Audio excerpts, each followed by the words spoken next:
Once upon a time, in the vibrant city of Lagos, there lived a man and his beautiful wife, Mr. and Mrs. Kenneth.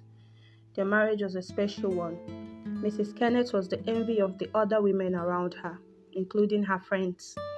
They would often tell her how lucky she was to have gotten married to a man like Mr. Kenneth. Mr. Kenneth was a hard-working, handsome, and caring man. You need not be told that he loves his wife so very much, as he would not make a full sentence without mentioning her in it. But amidst all the love and romance, their marriage lacked one thing: children. Mr. and Mrs. Kenneth had been married for the past 2 years, and they were yet to be blessed with a child. Mrs. Kenneth would often cry or feel sad each time her monthly flow starts, and her husband would try his best to console her. She would come around and hope for a miracle the next year, but for 2 years, none happened. One sunny afternoon, Mrs. Kenneth had left work early as she wasn't feeling too well. On getting home, she saw her husband's car parked outside. He was home. She was surprised because her husband isn't one to be at home by that time of the day. She stepped into the house and the whole place was quiet. No one was in the sitting room, so she decided to go upstairs to the bedroom. Just as she opened the door, right there was her husband in bed with a young lady. Immediately they saw her. The young girl picked up her clothes and ran out of the bedroom.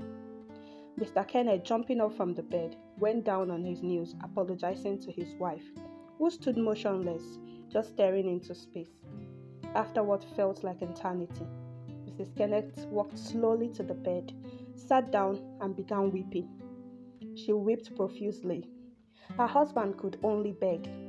After a while, she stood up and left the house. Mr. Kenneth, not knowing what to do, prayed in his heart that she could forgive him. Hours passed, and Mrs. Kenneth wasn't home yet. Mr. Kenneth was growing very worried. He had already called all his wife's friends, and they had all told him that they haven't seen his wife that day. He even called her workplace, and they all said the last time they saw her was when she left the office for her house. Mr. Kenneth was still in thought when he saw a car light flash through the curtains. He stood up to see who it was. Behold, it was his wife. She has been dropped off by a man Mr. Kenneth knows as Mr. Alex, Mrs. Kenneth's boss. He stood there for a while, watching them, until Mr. Alex got into his car and drove off. When his wife got inside, he wanted to talk to her, but she just walked inside, leaving him there. Mr. Kenneth stood there for a moment, then went inside. The next day, Mr. Alex came to Mrs. Kenneth's house to take her to the office. After they left, Mr. Kenneth couldn't help but wonder if his wife wanted to revenge back his infidelity. In the evening, to Mr. Kenneth's amazement, Mr. Alex dropped off his wife that evening. Mrs. Kenneth had even asked him to come inside for a drink. When they were inside, Mr. Kenneth, who couldn't endure all that has been going on, decided to talk. He asked his wife what was going on between the both of them. Mrs. Kenneth, who had been hurting from the incident of the other day, told her husband that he has no right to ask her such a question, since he could bring a woman into their house and cheat on her with the said lady on their matrimonial bed. That he has no right to ask her such questions. Mr. Kenneth was dumbfounded. He just watched as his wife and Mr. Alex drank and chatted jokefully. After that, when it was time for Mr. Alex to leave, he asked Mrs. Kenneth out on a date, and she accepted to honor the date.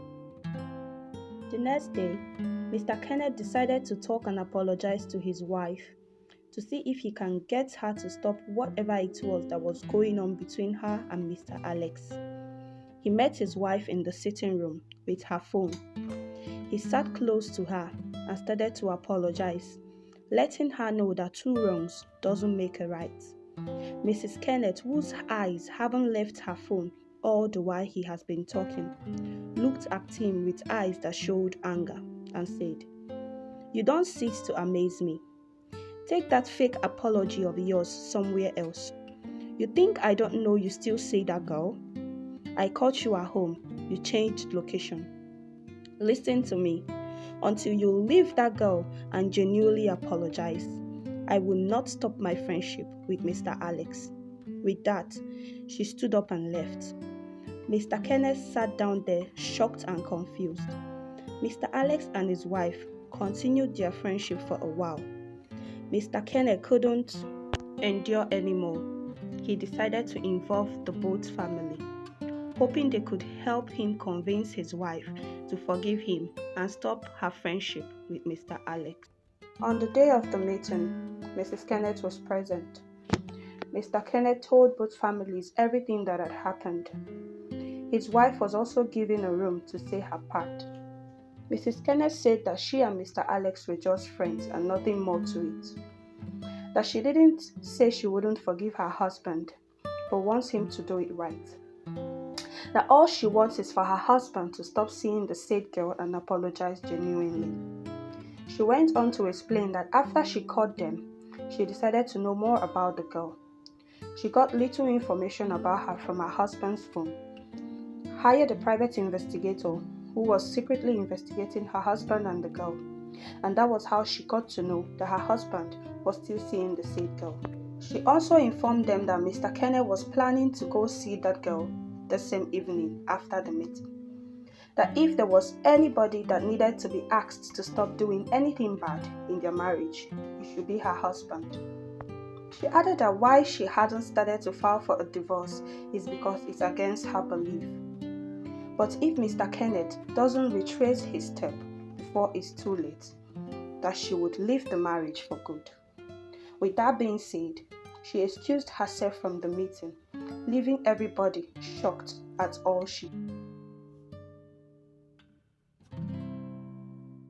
Thank you everyone for listening to this interesting story. Please do well to like, subscribe, and click on the bell notification icon so that you will get notified when I post the remaining parts of the story and other stories to come. Until I meet you on my next story, remain blessed.